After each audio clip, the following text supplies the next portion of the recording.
তাই আবার ভাবতাম যে বাবারে, তোর পিকনিকে যাওয়া হবে, তুই চিন্তা করিস না, আমি আছি না। তাই গাছের মতো ছায়া দিয়া যেই সন্তানকে আমি মানুষ করলাম, আজ সেই সন্তানকে আমি ডাক দিয়া বললাম যে বাবা তুই কই যাস, আমার একটু কথা শোন।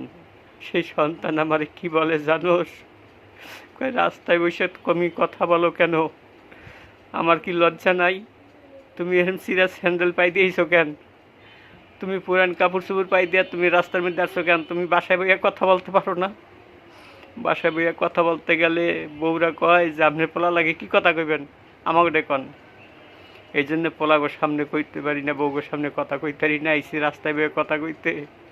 তাই পোলারে কইলাম যে বাবা, ওই যে তোর গায়ে যে নতুন জামা, সেই জামার কারণ হয়েছে এই পুরান জামার কারণে। তোর গায়ে নতুন জামা আসছে, ওই যে পরনে নতুন স্যান্ডেল জুতা তোর পায়ে, ওই জুতা জোড়া আমার পায়ে ছিঁড়া স্যান্ডেলের কারণে হয়েছে। আজকে তুমি যে লেখাপড়া করে দামি চাকরি করো, সেই চাকরিটাও বাবা আমার কষ্টের কারণে তোমার এই চাকরিটা হয়েছে। আর তুমি আজকে আমার পরিচয় দিতে কষ্ট হয়, তুমি বলো যে রাস্তায় বইয়া কথা বলো কেন? তাই ভাবছি যে কারোর বোঝা না হইয়া আমি কোনো একটা চাকরি করব।